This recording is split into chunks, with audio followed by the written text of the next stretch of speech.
carinho tão grande dos irmãos e também, pela graça de Deus, os irmãos terem confiado a nós a responsabilidade de virmos aqui repartir a palavra do Senhor.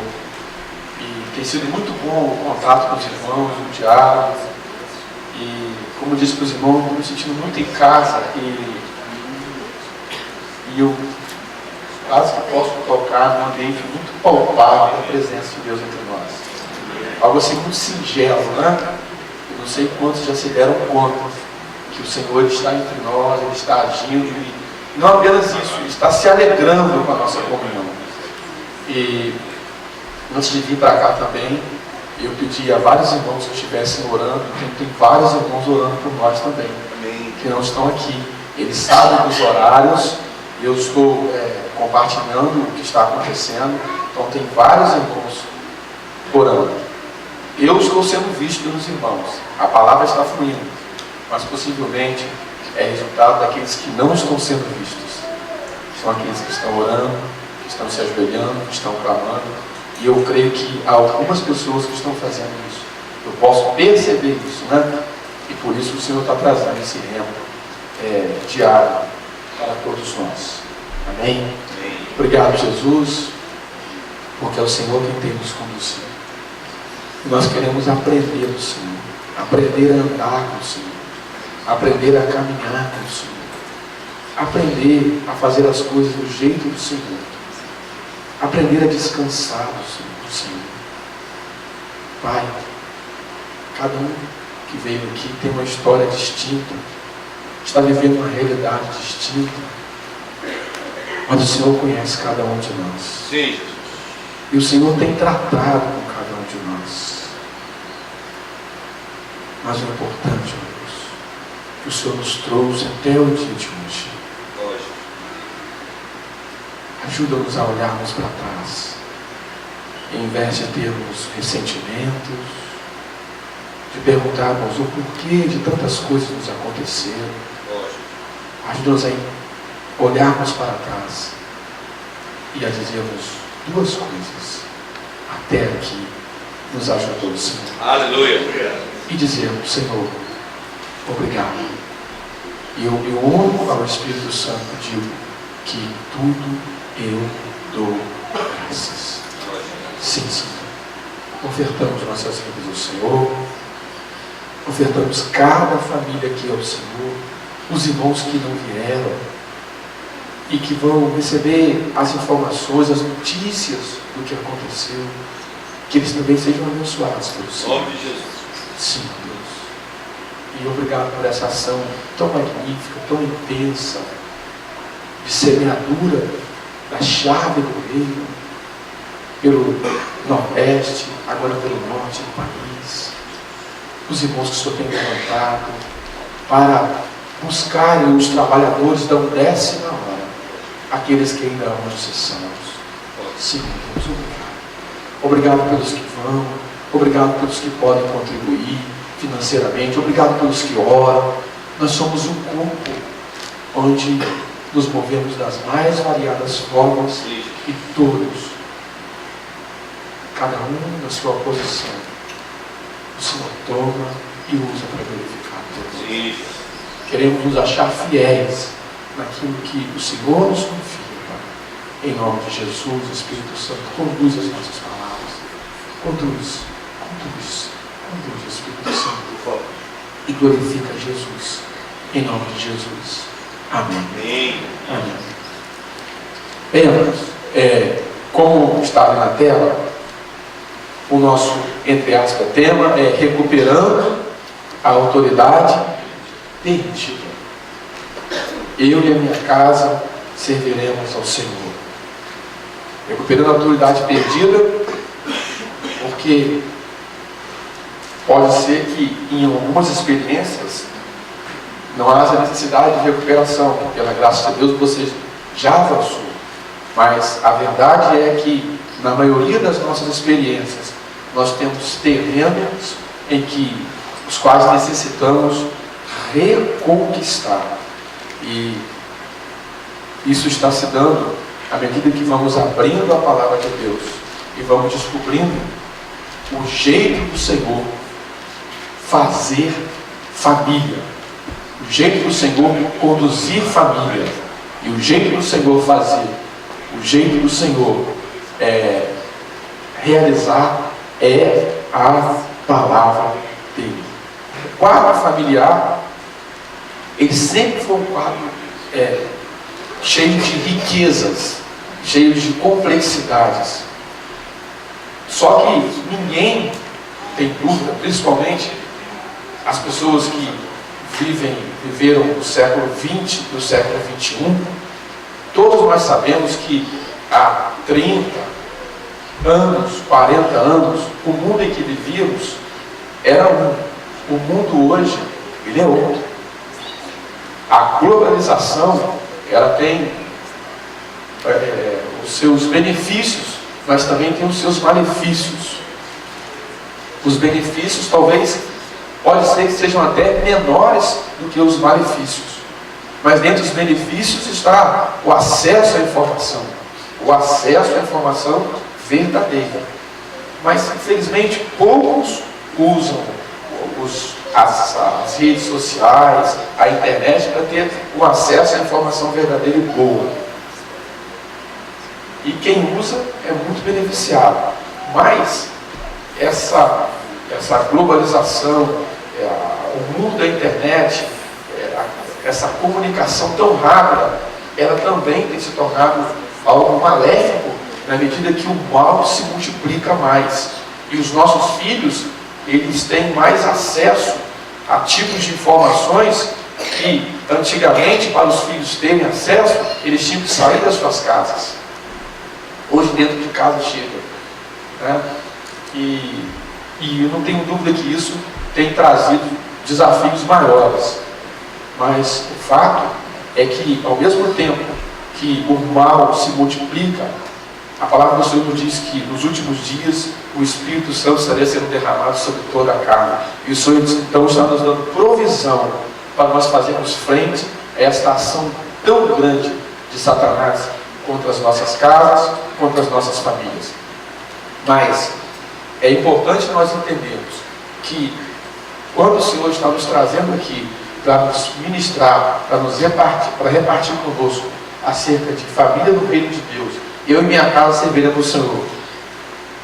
Nós não estamos aqui apenas recebendo uma palavra, tendo em vista guardar a nossa família, proteger a nossa família. Essa é uma verdade. Essa é a primeira parte. Mas a segunda parte é que o Senhor quer levantar a nossa família para usá-la no reino dele. Não se trata de nós nos enclausurarmos nas nossas casas, montarmos um muro de proteção e ficarmos acuados.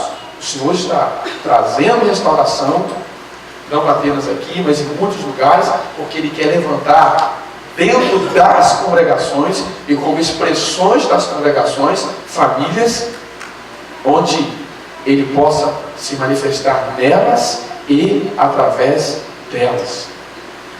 E se nós não avançarmos, o inimigo irá destruir. E é lamentável nós vermos algo se acontecendo, e eu entendo que esse não é o plano do Senhor. Vermos a experiência tão triste que tem se dado na maioria dos casamentos, dos casais casados, onde os casais têm vivido uma experiência de casamento que não corresponde ao que a Bíblia diz. De tal maneira que muitos, mesmos como evangélicos, maldizem o casamento. É verdade que o casamento é um ambiente de desafio, é um fogo. Mas é um fogo não para nos destruir, é um fogo que tem vista purificar. Isso aqui não é uma teologia do Espiritismo, da depuração, não é isso que eu estou falando. Eu estou falando que, enquanto casais, a experiência de casal é um laboratório mais rico que o Senhor tem, a dimensão de experiência mais rica que se tem sobre a terra para preparar alguém para o céu. Mas o que tem acontecido é que nós, como casais, não temos vivido o que a Escritura nos chama a viver. E por que não temos vivido as promessas das Escrituras sobre as nossas vidas, como nós lemos essa semana? No Salmo 126. Bem-aventurado o homem que teme o Senhor, que anda nos seus caminhos, a sua esposa será como videira, os seus filhos como planta rosa. É a promessa do Senhor. Por que isso não tem acontecido? Porque nós estamos querendo levar o casamento do nosso jeito. E eu comparo isso da seguinte forma: você tem lá, você recebe um equipamento eletrônico na sua casa. Esse equipamento tem uma coisa chamada manual. Digamos que o equipamento é 127. Você vai numa tomada 120 e coloca. Acontece o quê? Queimou. 220. Queimou por quê? Ele é preparado para 127. Você colocou 220. Ou na hora de ligar, está escrito assim. Só para ilustrar. Nós compramos uma frigideira lá em casa. Boa, frita, sem óleo. Mas ó, a minha esposa construiu o sonho de comprar essa frigideira e tal, aí nós fomos lá e compramos. Precinho assim, razoável. Mas uma bênção, você conhece, tá, Jair? Porque não tem óleo, irmãos. Porque lá, a minha esposa ela procura usar o mínimo de óleo possível. O óleo é tremendo. Aí, eu aprendi a mexer nessa frigideira, fazia as coisas, ela fazia. Tá. Aí, eu comecei a pegar a frigideira, fazia, uma linha de limpar as coisas, terminava, jogava a frigideira debaixo da água, limpava. Fazia, quando ela estava fora, e limpava. Cara, chama de chuchu, a frigideira está perdendo a aderência, o que você está fazendo? Olha, eu termino, você está lavando a frigideira depois que acaba? Então, não pode.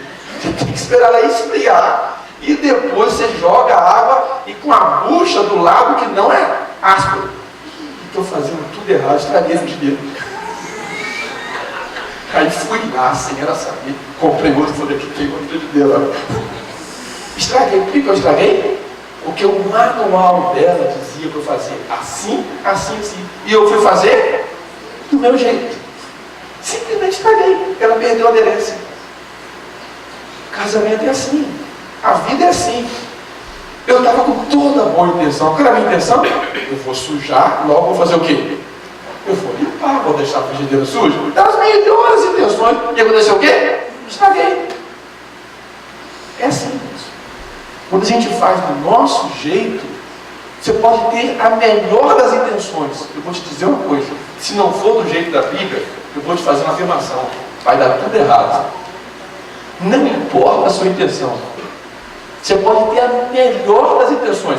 E essa experiência da frigideira é a melhor das intenções.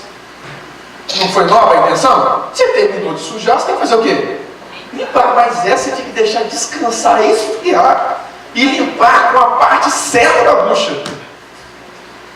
Eu falei, tá bom, não vou estragar mais. E assim é a nossa experiência. O Salmo 126 diz: bem-aventurado o homem que anda nos caminhos do Senhor. Não é bem-aventurado o homem, é o homem que anda. Aí diz o que vai acontecer com a sua esposa, diz o que vai acontecer com seus filhos, com a sua casa, e aí vai. Então, o drama nosso é que nós queremos fazer as coisas do nosso jeito. Nós achamos que sabemos. E aí, queremos duplicar na nossa casa a maneira como fomos criados. Bem, se você foi criado nos caminhos do Senhor, beleza. Mas se você for duplicar as deformações que você recebeu da sua casa por mais exemplares que sejam seus pais, vai dar tudo errado. E a chance de duplicarmos o que é errado é muito, muito grande mesmo. Então, muitas promessas do Senhor não têm se cumprido sobre as nossas casas, sobre as nossas famílias. Não é porque a palavra do Senhor está desatualizada e é ineficaz nesse tempo. Não é. Não é. É simplesmente porque nós não fazemos. Eu quero dizer uma coisa para vocês. Grave isso. E vocês vão repetir do Senhor. Repita comigo. Do jeito do Senhor. Do jeito do Senhor. É sempre mais fácil. Essa é a questão. O problema é que a maneira como a gente faz é que complica. O jeito do Senhor é simples. É simples, simples, simples. Então, antes de nós começarmos, afasta essa tela um pouquinho, abre uma tela nova, só para você digitar 3 palavras para os irmãos que trouxeram os caderninhos, que estavam lá nos quartos, poderem escrever nos caderninhos que tinham na caneta. Que mordomia, pastor Dalton? Caderninho, caneta para o povo, né? Coisa boa, hein? Então, anotem aí, só para nós recordarmos. Em se tratando de recuperar a autoridade perdida, o que nós temos trazido aqui tem em vista, primeiro, a nossa casa e a nossa família, certo? A nossa casa e a nossa família. Deixa eu abrir a tela ali, né? Então, recuperar a autoridade perdida, ela vai se dar em 3 dimensões. Recuperar a autoridade perdida, essa recuperação vai se dar bota assim, as 3 dimensões da autoridade perdida, da recuperação da autoridade perdida. Enquanto ele escreve, vocês podem anotar. A primeira dimensão é proteger. O que nós estamos tratando aqui, a primeira dimensão é proteger. É fazer um muro de proteção em torno da nossa casa.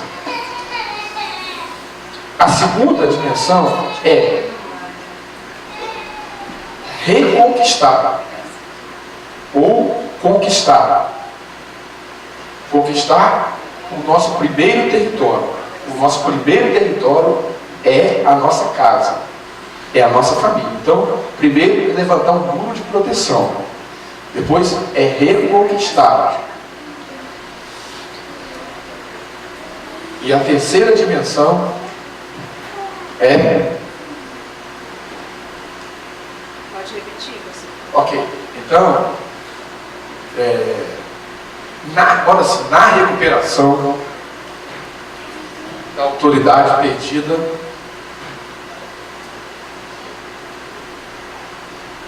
temos 3 dimensões. Já que vai acabar o tempo, até que lá, não. 8,5, tá bom. Temos 3 dimensões. Primeiro, proteger.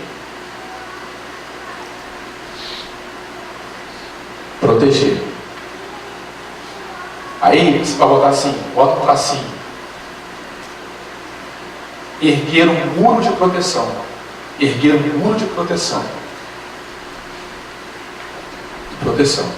Segundo, conquistar.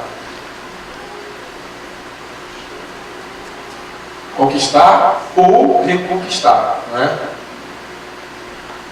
Reconquistar. Terceiro, seguir conquistando. Por que eu boto seguir conquistando? Porque essas duas partes de cima, proteger e conquistar, ela diz respeito à nossa família. A terceira parte diz respeito à nossa família e nós saímos até o Guimarães. Por isso que é seguir conquistando. Ok? Tudo bem. Agora, antes de nós entrarmos na bênção perdida por falta de intercessão, que vai ser o nosso tópico de hoje, vou fazer de uma forma bem resumida, eu quero lançar um desafio. Ele é próprio para hoje. Antes de nós entrarmos, preste atenção, eu disse para vocês que nada é tão difícil quanto orar. Isso para todo cristão. E nada é tão difícil quanto orar como casal. Aí nós trabalhamos sobre isso. O que é difícil? O que é difícil mesmo? 1 Pedro 3 fala sobre o quê? O que acontece com o casal? Normalmente, o que o inimigo faz? 1 Pedro 3, para impedir que o casal ore, ele faz o quê, irmãos? Tá bom, eu vou dar uma palavrinha só para revisar. Faz com que haja indiferença do casal, cria situações, não é? Cria às vezes ressentimento camuflado na mulher, pela forma de tratar do marido, ok? Recordaram? Isso vai pelo bloqueio e eles não querem estar juntos, eles não têm ambiente para estarem juntos, não têm ambiente para orarem, e vai esfriando a relação e vai se tornando um divórcio espiritual em casa. Se recordaram? Recordaram? Ok. Essa é a estratégia para bloquear. Em contrapartida, vamos recordar, eu disse que não há concordância mais elevada na face da terra do que um casal casado, homem e mulher, nascido de novo. Ok? Por que não há tão elevada, irmãos? Por quê? Por quê, irmãos? Por quê, irmãos? Tá bom, para facilitar, vou dar só uma palavrinha. Porque não há experiência onde o perdão tanto tem que acontecer, senão entre um homem e uma mulher casada. E quanto mais você perdoa, mais você é condecorado em autoridade. Ok? Deu para revisar? Os irmãos estão meio assim. Deu para revisar? Certo? Então por isso que é a experiência mais elevada. Eu falei, no fogo do casamento, funde-se tudo e sai-se as... vocês estão ligados, né? Sai a impureza. Então, aquilo ali torna o casal, de fato, a experiência de intercessão mais elevada, por causa da convivência que eles têm. Não é por causa da cumplicidade, mas pela decisão diária que eles têm de amar e continuar amando incondicionalmente.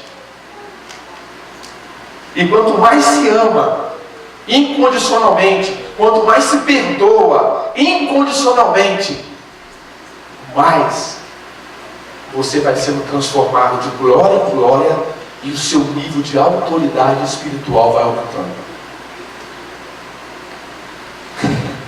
Você quer ver alguém que pode chegar no nível top de autoridade espiritual? É aquela pessoa que no casamento ela é pisada no pescoço.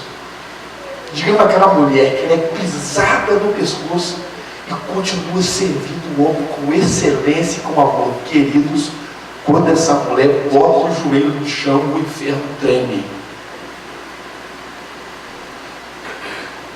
Digamos aquele homem que sofre com a indiferença da mulher, mas ele segura a onda, ele luta pela mulher, ele continua amável, ele continua dócil com ela, ele continua servindo. Querido, quando esse homem bota o joelho no chão, os demônios somem.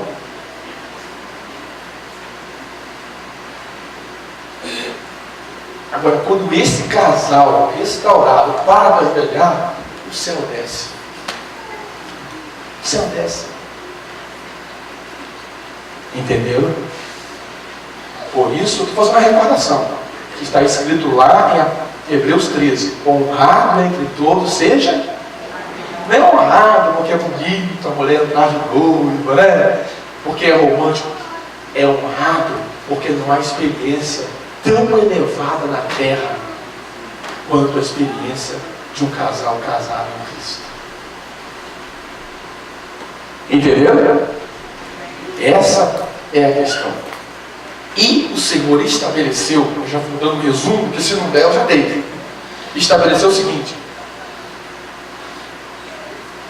Ele, na terra, depois da criação, Ele estabeleceu. Tem um ditado que diz: o Senhor não faz nada à parte da salvação. Uma frase. Eu não sei se é exatamente assim, não sei. Mas uma coisa eu sei: o Senhor estabeleceu, mais ou menos assim, a realizar 98% 98% das ações dele na terra através da oração. O Senhor estabeleceu realizar 98% das ações dele na terra através da oração. Por isso, você vai ver que diz que quando ele foi destruir Sodoma e Gomorra, ele fez o quê? Abraão, vem cá. Oi, Senhor, eu vou destruir Sodoma e Gomorra. Não, você não vai. Ó, se houver tanto lá, eu não vou destruir, não. Senhor, vai. Aí começou a conversar. Por quê? Porque para ele não destruir, ele ia precisar da intercessão de Abraão. Os irmãos estão entendendo?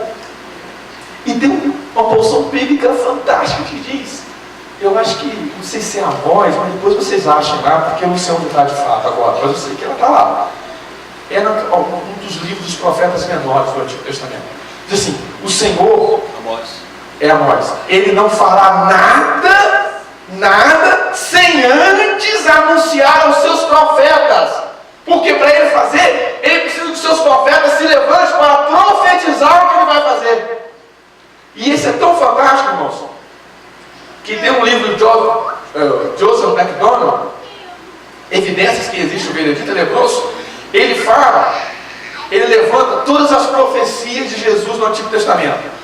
Todas, a vida de Jesus, desde a fecundação, gestação, onde nasceu, morte do imperador que mandou matar todas as crianças, onde ele passaria a infância, como seria a infância, como Jesus seria apresentado, por onde andaria, como que ele morreria, a traição, a ressurreição, todos os detalhes da volta da vida de Jesus, eles foram todos profetizados. Irmãos, estão entendendo? Por que eles foram profetizados? Porque para o Senhor realizar, ele tinha que trazer do mundo espiritual para o mundo físico. E para trazer do mundo espiritual para o mundo físico, ele teria que usar a palavra. E assim como ele criou os céus e a terra pela palavra, toda a realidade física na terra, ele diz que ela precisa ser criada a partir também da palavra. Prossegue o mesmo princípio. Repita comigo. Toda ação física de criação, ela prossegue sendo a partir da palavra. E como que o Senhor faz isso, irmãos? Ele coloca, no caso Jesus colocou nos lábios dos profetas, os profetas proclamaram no mundo espiritual e aquilo tomou forma no mundo físico. Deu para os irmãos entenderem? Por que eu estou falando isso? Amós 3,7. Amós 3,7. É isso aí. Por que eu estou falando isso, irmãos? Porque quando Jesus diz, vós orareis assim, Pai nosso, santificado seja o teu nome, venha a nós o vosso reino. Venha a nós o vosso reino. Ora, o Senhor está dizendo que para o reino vir nós vamos ter que orar. Vocês estão entendendo? Para o reino vir nós vamos ter que orar. Então, como o Senhor estivesse dizendo, olha, igreja, eu tenho algo a fazer. Está aqui, tudo que eu tenho a fazer na terra está aqui nesse livro. Mas eu preciso que você se una a mim e proclame o que eu tenho a fazer. Isso se chama oração do reino. Isso vale tanto para os acontecimentos escatológicos dos últimos dias que nós ouvimos ontem, do livro que nós vamos ter que profetizar tudo quanto está para acontecer, como vale também para as promessas do Senhor para as nossas vidas enquanto discípulos, servos dele na terra. Não é promessas enquanto pessoas do ponto de vista egoísta, individual e alheio à realidade congregacional. É promessa no que diz respeito à nossa vida enquanto discípulos. Porque o compromisso do Senhor são com os seus servos, com os seus discípulos que estão comprometidos com Ele. Essas promessas para virem, muitas delas vão depender das nossas intercessões. Por isso que diz que lá em Apocalipse 5, que ninguém, havia um livro escrito por dentro e por fora. Amém? Aquele livro escrito por dentro e por fora, ele contém toda a história da humanidade. Mas ninguém foi digno de abrir o livro nem olhar para ele. Aí Jesus, o leão da tribo de Judá, ele foi digno de abrir o livro e olhar para ele. Abrir o livro é o quê? É trazer os acontecimentos.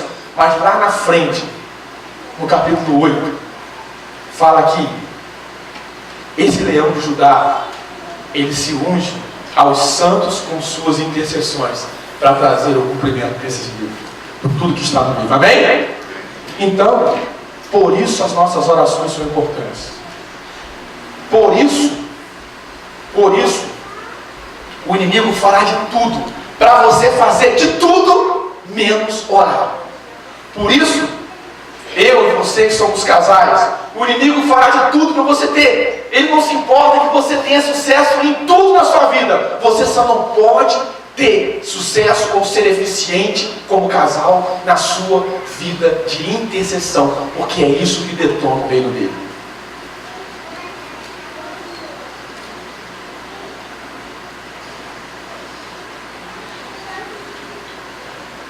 Vamos fazer um cálculo assim aqui? Imagine só. Aí entra uma outra questão. Oração. Quando orar e como orar? Os irmãos que conseguem orar uma vez por semana, amém pela uma vez. Mas só que, queridos, existe um princípio que está lá no livro de Reis, quando o Senhor mandou o profeta ferir a terra. Lembra disso? Me parece que ele feriu, não sei se foi uma vez ou 2 vezes. Aí o Senhor disse: você deveria ter ferido 3, 4 vezes. Porque você feriu uma vez, a sua vitória vai ser condicionada a essa uma vez. Os irmãos que já oram uma vez por semana, ótimo. Mas não basta isso. Nós não comemos uma vez por semana, comemos. O que é principal, não podemos fazer de maneira esporádica. O que é principal, temos que fazer continuamente. E a Bíblia fala como é que a gente tem que orar o quê? Uma vez ou outra, fala orai. Orai sem cessar. Estava lendo hoje em Êxodo 30, na minha leitura diária, dizendo o seguinte: Arão, todas as manhãs você vai acender o holocausto a mim. Todas as manhãs. O Senhor está dando a deixa para a gente, meus filhos. Eu quero todos os dias. Aí eu fiz um cálculo. Vamos lá. Imagina que um casal ora, escreve lá, 2 minutos por dia, 120 segundos. 2 minutos, irmãos. Olha aqui, ó. 2 minutos. Não escreve assim, 120. Escreve 120. Escreve 120. Pode tirar por dia, pode tirar por dia. Não, 120 mesmo. 1, 2, 0. Isso. 1, 2, 0. 120 por dia. Ok. Uma semana tem quantos dias? Bota um sinalzinho de vezes e multiplica por 7. Agora pega o celular e fazer cálculo comigo aí. Vamos lá. Pode usar o celular que ele fizer de cabeça. Dá quanto? 840. Uma semana. Um mês tem quantas semanas? Então multiplica por 4. Vezes 4. Dá quanto? Dá quanto? 3.000, acho que? 360. 360. Isso foi um mês. Agora multiplica por 12. Deu quanto? 40.320. 40.320 segundos. Uma hora tem quantos segundos? 3.600, se não me fala agora. Não tem? 3.600. Divide agora 40.000. Divide aqui. Põe o sinal de divisão aqui. Não divide, sinal de divisão. Divide. Deve ter, não tem não? Bota barra. É barra de divisão. Tá bom, não tem problema não. Divide por 3.600. Tá bom. E o negócio aí, mano. Vamos dar uma bolinha para ela aqui. Deu quanto resultado aí, irmãos? Deu quanto? Não, ela voltou aqui, então tem que botar aqui, ó. 3.100 vezes 12, deu quanto aqui? Escreve 40 de novo. É difícil ficar ali e ficar acompanhando aqui, mano. Fica nervosa mesmo, né? 40 mil. Tá pagando? Tá, dá 40 mil aqui. É. Dividido por 3.600 dá quanto? Faz a conta aí. Não, tudo bem, não precisa fazer não. Ok. Dividido por 3.600, deu quanto? Hã? 3.600. É. Meu Deus, parece um bocadinho aqui. Nós somos 365 dias. Aí dá 43.800. Ah, tá. Aí tem 12 pontos. Bom, põe esse cálculo de além que tá bom aqui. Deu quanto aqui? Vamos mudar esse cálculo aqui. Deu quanto aqui além? 43.800. Então bota 43.800 aqui. Nós temos 365 dias no ano. Tá. Agora 43.800 Dividido por 3.800. 3.600. 3.600. Deu quanto? 12 pontos no mês. Então o resultado deu, orando 120 segundos por dia, deu 12 horas por ano. Ok? Então, o casal que orar 2 minutos por dia, olha que quantidade de oração, irmãos. 2 minutos. Vai orar por ano? 12 horas. Por 10 anos vai orar quantas horas? Quantas horas, irmão? 120. E por 20 anos? Hã? Não. Vamos lá. Eu me perdi aí. Um ano deu quanto? 120. 10 anos deu quanto? Não, um ano deu 12 horas. Tá, 10 anos, 120. 20 anos, 240. Ok. Orou 240 horas. Já pensou um casal orando 240 horas seguidas? 240 horas seguidas significa o quê? Uma vigília de quantos anos? Um retiro de quantos anos? Quantos dias? 10 dias seguidos de oração sem dormir. Por que eu estou colocando isso? Porque eu quero desafiar os irmãos, os casais, a orarem 2 minutos por dia. Ninguém tem desculpa, irmãos. Ninguém. 2 minutos por dia. Significa que pode ser na hora do café, pode ser na hora que vai dormir. 2 minutos por dia. É preciso a gente ter foco. Digamos que você consiga, por exemplo, orar 5 minutos. Sabe por quê? A gente perde nisso aí. A gente imagina assim, não, preciso de um tempo longo para poder orar, como casal. 2, 3 horas, vou fazer um culto doméstico. Ótimo, ótimo, faça um culto doméstico. Mas a dinâmica da vida, se nós colocarmos um plano muito arrojado, o que vai acontecer? O que vai acontecer, irmãos? Não vai cumprir. E o que acontece? Angu de um dia só não engorda cachorro magro. Eu quero desafiar os irmãos a terem pelo menos 2 minutos de oração por dia, como casal. A gente tem que sair daqui com algo prático. O que vai acontecer nesses 2 minutos? Primeiro, vocês vão orar. Segundo, esse vai ser um tempo em que vocês vão estar juntos orando. Isso vai trazer solidez à sua vida de casal. E pode ser que você cresça desses 2 minutos para 5 minutos. E nesses 5, você simplesmente pergunte à sua esposa assim: como é que foi o seu dia hoje? Só isso. Como é que foi o seu dia hoje? 5 minutos. É claro que é difícil para as mulheres levarem 5 minutos na mão. Como é que foi o dia? Pode ser que ela leve 1 hora dizendo um bom dia. Aí você conhece uma mulher, você escolhe. Se pergunta de manhã ou à noite. Entendeu? Como foi o seu dia hoje? Entendeu? Queridos, essa é a prática que nós precisamos ter. Parece isso bobo, não parece? Parece bobo. Mas eu não vou perguntar aqui para não causar constrangimento.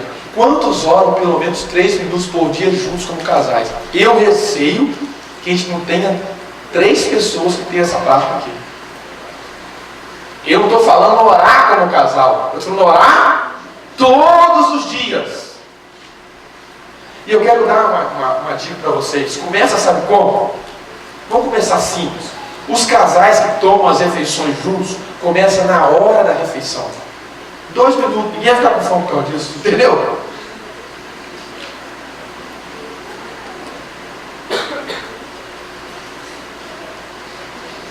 Ou outra hora. O horário menos recomendável,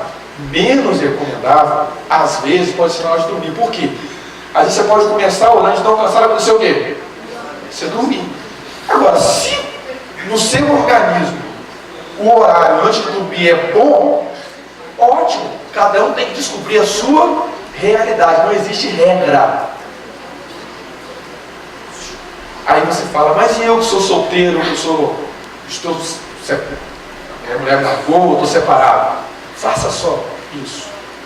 Mas o fato é que nós temos que passar por essa conta. Agora, rapidinho aqui, vamos voltar lá no nosso material. Vai ser rápido. Porque o material está aqui. Eu quero dizer o seguinte. A primeira matéria aqui, quando a casa de oração passa na nossa casa, essa parte foi a única que eu sentei para escrever essa semana. Foi uma sentada só. Então ela não está corrigida. As outras, a minha irmã corrigiu. Tá certo? Então, essa parte não está corrigida e eu vou enviar ela corrigida para você, pastor. Mas eu penso que leva, porque vale a pena mesmo não estando corrigido. Tá ok? E no final também, eu vou botar no celular ali, meu número, para que as pessoas estão pedindo meu telefone. Então eu vou botar o meu número do telefone, para quem quiser fazer contato, que eu mande alguma coisa, pode mandar uma mensagem pelo meu zap, para eu identificar, ou pode ligar, que necessitar. E lembra que eu vou botar o número do celular ali, tá? Ele é franqueado e é livre. E eu podendo atender, eu vou atender com prazer. A gente só não atende 011, né? Eu estou no 011, 045, eu já nem atendo mais. Esse pessoal fica, né? A gente fica até com receio, né? Mas 22, 21, se tiver 21 aqui, a gente atende. Então vamos seguir lá. Uma bênção perdida por falta de intercessão. Pode seguir. É a segunda. Vou procurar ser bem rápido, nós temos que passar a ceia do Senhor. Vai, não, até vai baixar, pode ir. Isso, é a próxima aí. Ok. Vamos ler comigo lá? Fala a Arão e a seus filhos, dizendo: assim abençoareis os filhos de Israel, dizendo: o Senhor te abençoe e te guarde. O Senhor faça resplandecer seu rosto sobre ti e tenha misericórdia de ti. O Senhor sobre ti levante o seu rosto e te dê a paz. Assim porão o meu nome sobre os filhos de Israel, e eu os abençoarei. Número 6, juntos. Nada custa tão pouco e ao mesmo tempo é tão difícil quanto orar. Contudo, o que nos atemoriza, entre aspas, é que o próprio Deus estabeleceu se mover na terra através da oração de reino do seu povo. Veja o que Jesus diz. Portanto, Pai nosso que estás nos céus, santificado seja o teu nome. Venha o teu reino, seja feita a tua vontade, assim na terra como no céu. O pão nosso de cada dia nos dá hoje.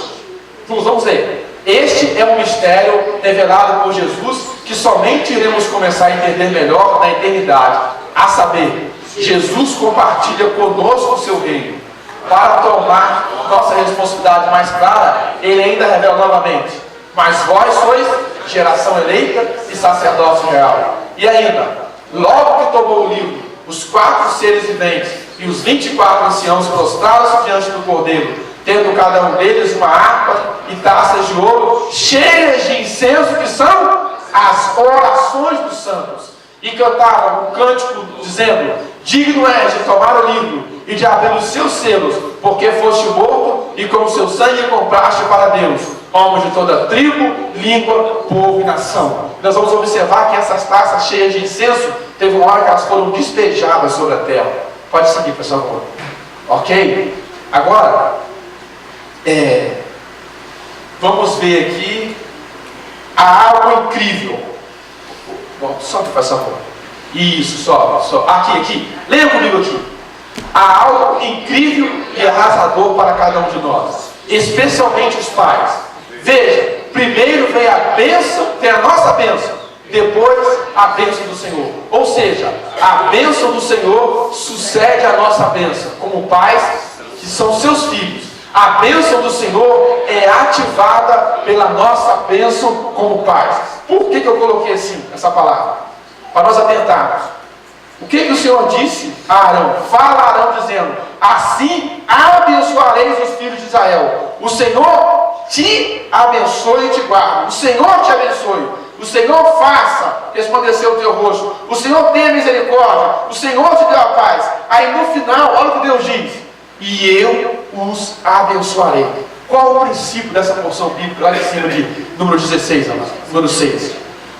O Senhor, Ele quer abençoar os seus filhos. Amém? Comigo aqui? O Senhor quer abençoar. Mas para Ele abençoar, Ele manda que os nossos lábios abençoem. E depois de nós abençoarmos, aí Ele vai abençoar. O que Ele está dizendo? Olha, meus queridos, para eu abençoar a sua descendência, eu dependo que primeiro você abençoe. Repita comigo: para eu abençoar a sua descendência, diz o Senhor, eu dependo que primeiro você abençoe. Aqui está a chave. Deu para entender, irmãos? Aqui está a chave. Mas não podemos parar. Vamos seguir. Vamos seguir para o conteúdo. Não existe uma reza nas Escrituras. O que existe são princípios. Os princípios do que orar, o conteúdo que nós vamos ter na oração, está em número 6. Deu para entender? Ok? Como que eu vou orar pelos meus filhos? Como que eu vou orar pela minha descendência? Até quando eu vou orar? Então vamos seguir.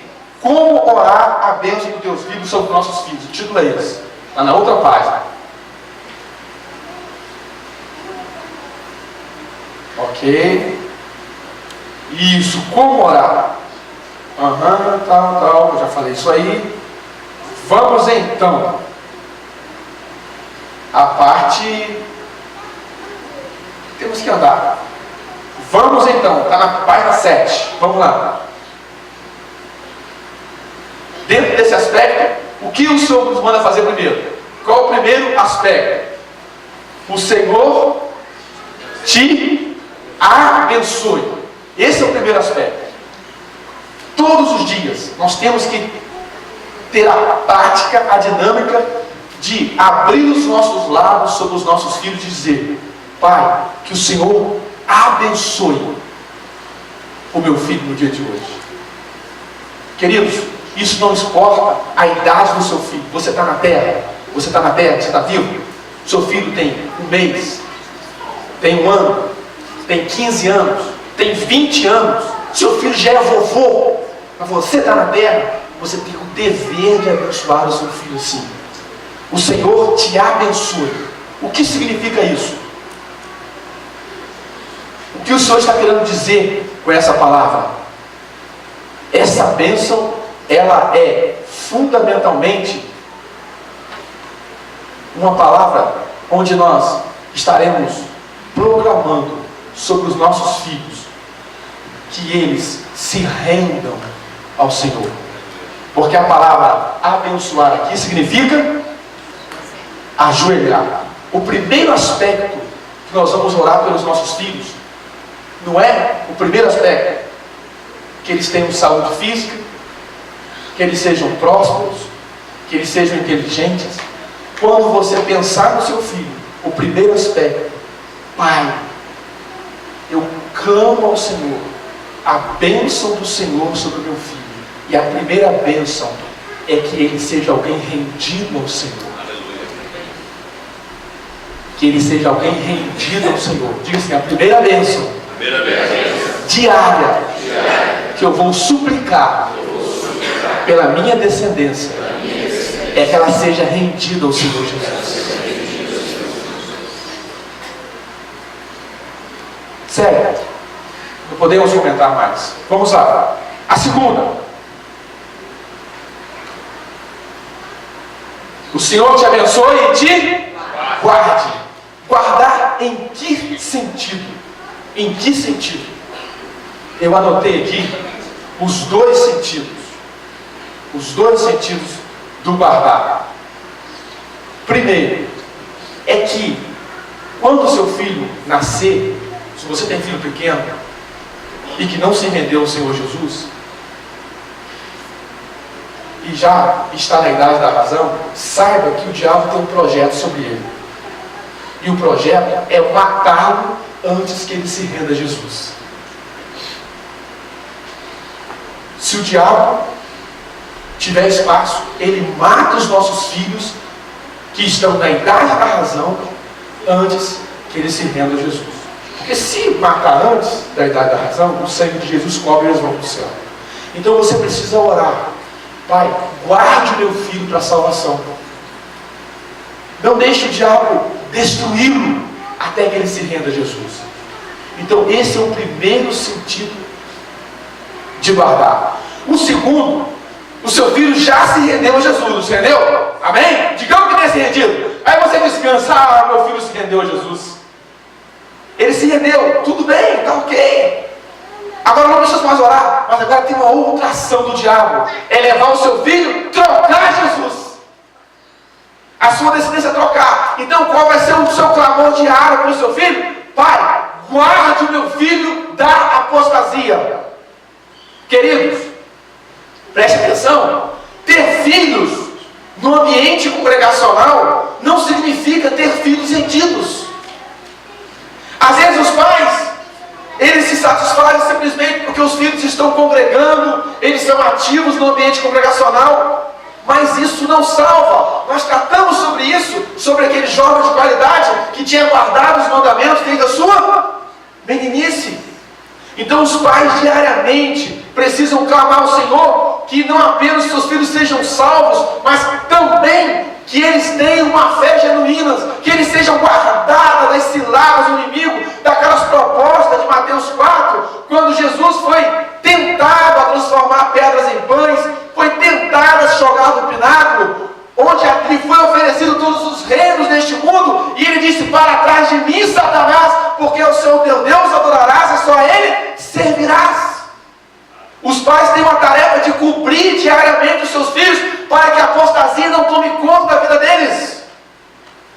É tarefa sacerdotal. Isso tem que ser o ar que respira dos pais. Isso tem que ser o pão de cada dia dos pais. E vocês fecundaram juntos, então vocês têm que clamar juntos. Ninguém fecundou o filho sozinho. É tarefa. Então por isso que vocês vão orar assim: o Senhor te abençoe. Ou seja, Pai, eu quero que meu filho tenha uma rendição genuína ao Senhor. Eu não quero um religioso, eu não quero alguém como um jovem rico. Eu quero que ele tenha uma fé genuína. É necessário que primeiro os pais tenham. Eu quero que ele seja um discípulo autêntico do Senhor, com as marcas de Jesus. Como o apóstolo Paulo disse: eu trago em mim as marcas de Cristo. Pai, eu quero as marcas de Cristo no meu filho. Tudo em 2 minutos. Vamos seguir no 3, para a gente poder logo fechar. O Senhor te abençoe e te guarde. O Senhor faça resplandecer. Cadê? O Senhor faça resplandecer o seu rosto. Leia comigo ali. A palavra hebraica é chamar. Todos juntos. Carregar. levantar, perdoar. Aqui é algo surpreendente. Os pais precisam continuamente pedir perdão pelos pecados dos filhos. É isso que Jó fazia, irmãos. A palavra do Senhor nos diz que Jó todos os dias oferecia sacrifício para que, se porventura os filhos tivessem pecado, o Senhor os perdoasse. Essa é a tarefa dos pais diários. Não nos iludamos. Precisamos diariamente confessar os pecados dos nossos filhos. Por que não tem dado certo? Por que tem tido tanta apostasia? Por que os nossos filhos, eles não têm recebido Jesus? Eu não tenho dúvida que porque um dos aspectos é que falta-nos o tempo, a decisão, a determinação de cobrirmos os nossos filhos e os gerarmos espiritualmente, irmãos. É tarefa nossa. O Senhor nos usou para fecundá-los fisicamente e o Senhor está nos chamando para gestá-los espiritualmente até o dia de Cristo.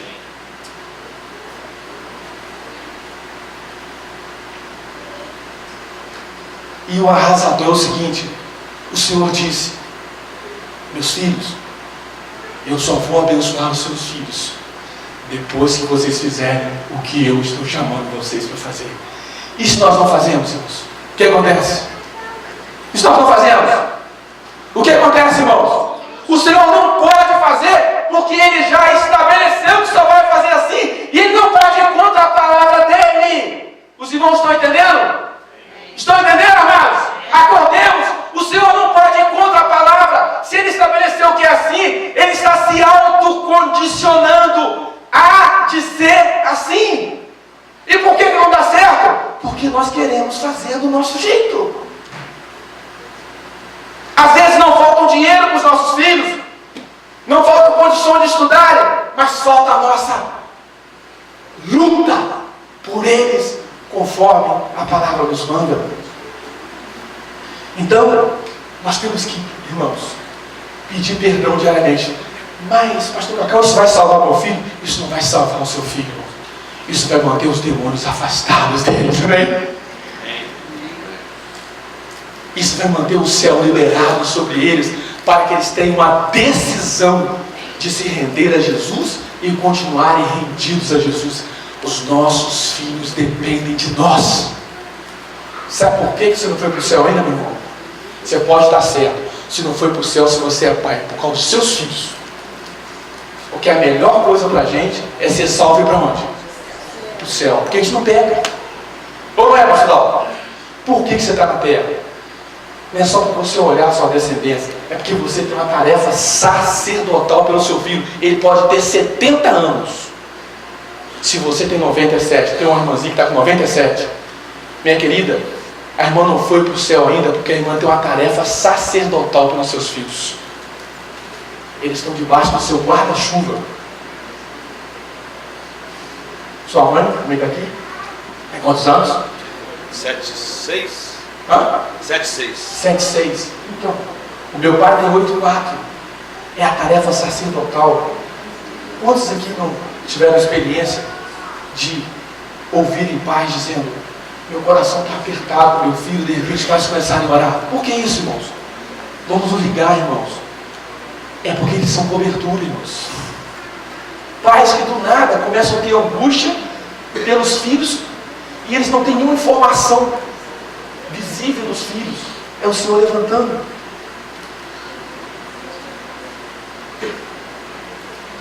Nós paramos aonde? O Senhor faça resplandecer o seu rosto sobre ti.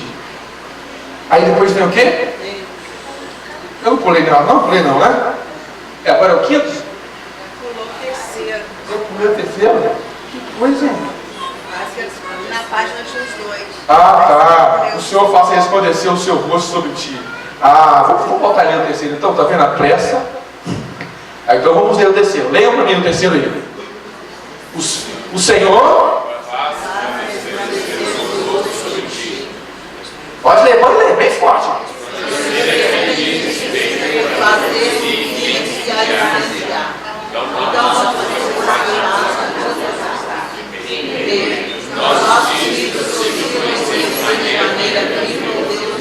Segundo, os pais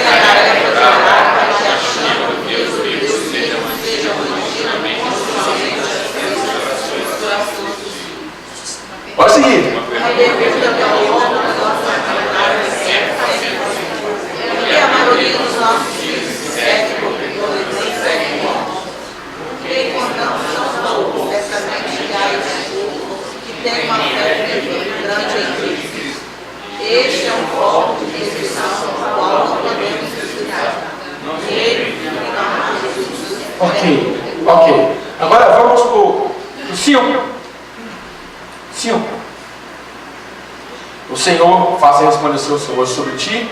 O Senhor sobre ti levante o seu rosto. Fala do perdão. E o 5. O que diz respeito? E o Senhor te deu a paz. Todos juntos lá.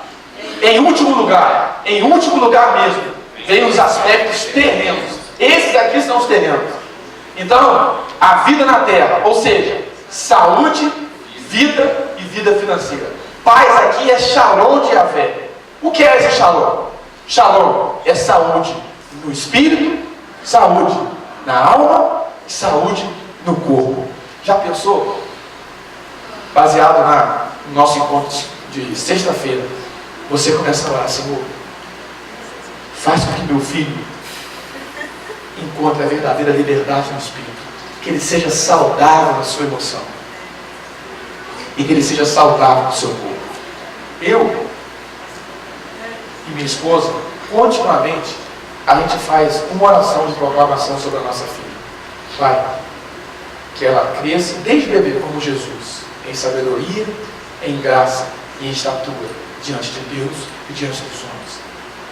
E eu oro, nós oramos dessa forma, Senhor, que ela cresça uma criança emocionalmente saudável, que ela seja cheia do teu espírito, que o Senhor dê inteligência para ela. Eu não tenho vergonha de repetir isso todos os dias, quase. Todos os dias. Porque o Senhor nos manda dizer que Ele te dê a paz. Os nossos filhos, irmãos, eles não podem ser crateras de infecções emocionais. Eles precisam ser crianças que cresçam de maneira saudável. Mas para tanto, você precisa proclamar todos os dias.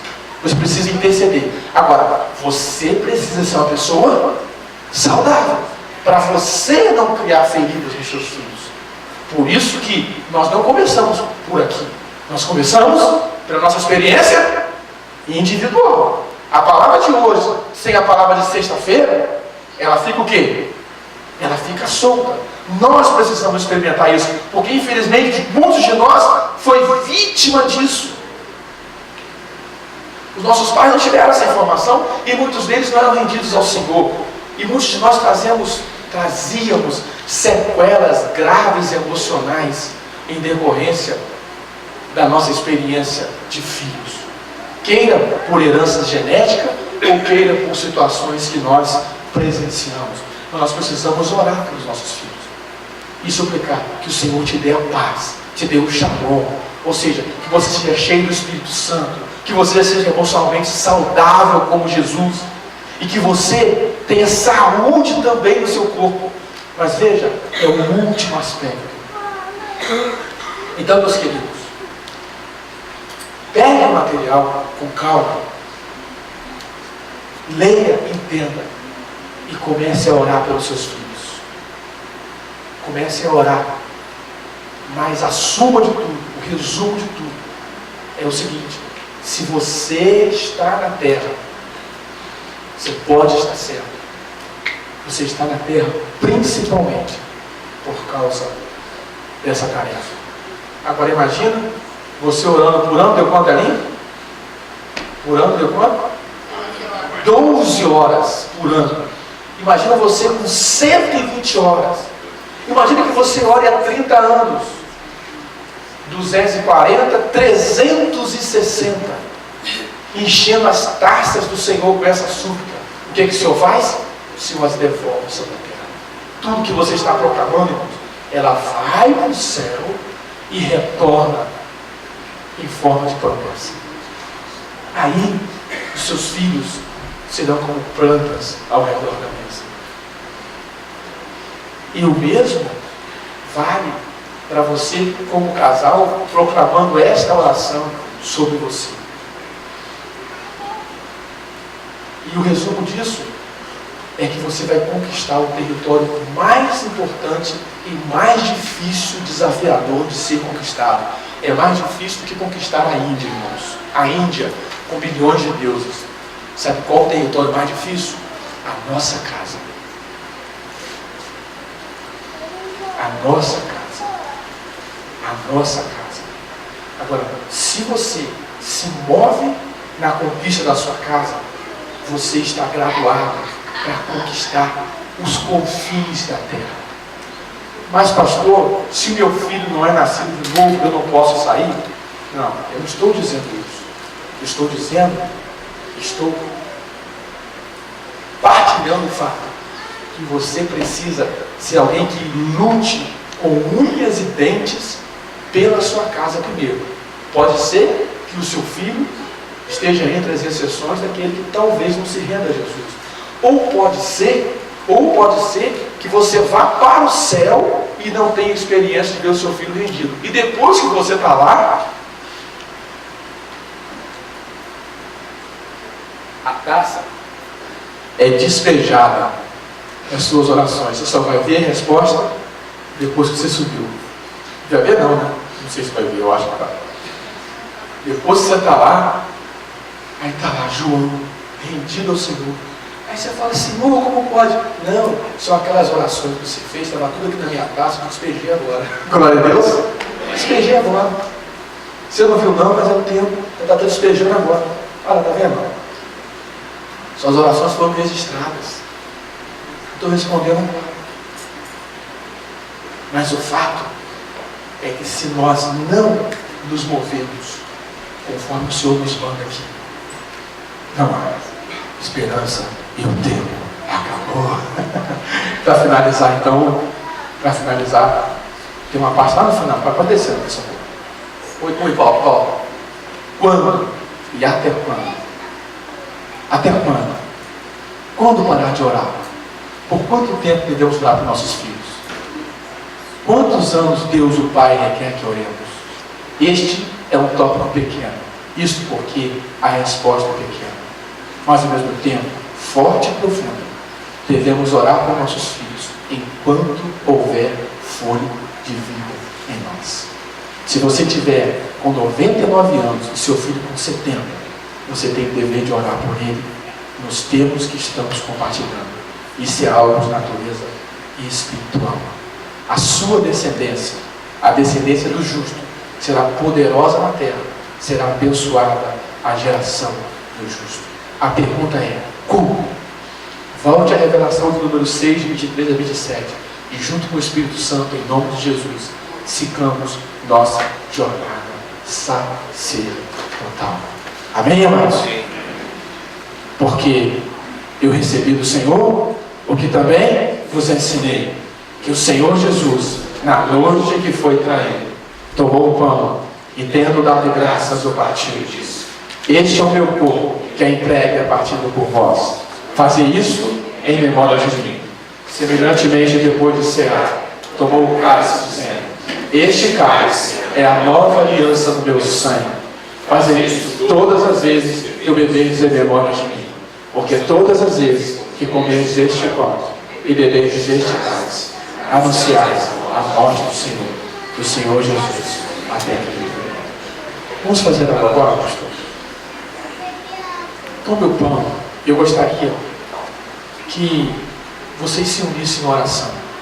Tipo assim, virassem para trás e em 5, 6 dessem as mãos e dissessem: Senhor, em nome de Jesus, eu faço uma aliança nesta manhã de me levantar em minha casa como reino de sacerdote para, a partir da minha casa, abençoar a minha descendência e a partir da minha casa e até os confins da terra. Ajude-me a prevalecer a intercessão. Amém? Então tome este pão e juntos façam essa aliança com o Senhor. Mas antes peçam perdão. A Bíblia diz lá em Samuel, quando o povo escolheu um rei, preste atenção, irmãos, quando o povo escolheu um rei, não era a propósito do seu rei. Aí o povo chegou para Samuel Samuel falou: olha, o Senhor vai dar um rei a vocês. Lembram disso? Aí o povo imaginou: Samuel, ele vai nos rejeitar porque ele está achando que a gente não o quer sobre nós, mas quer um rei. Aí eles foram a Samuel: Samuel, por favor, ore por nós. A Samuel: fique tranquilo, longe de mim pecar deixando de orar por vós. Há um pecado que é o maior dos pecados que nós pais podemos cometer. É o pecado deixar de orar continuamente, nesses termos, por nossos filhos.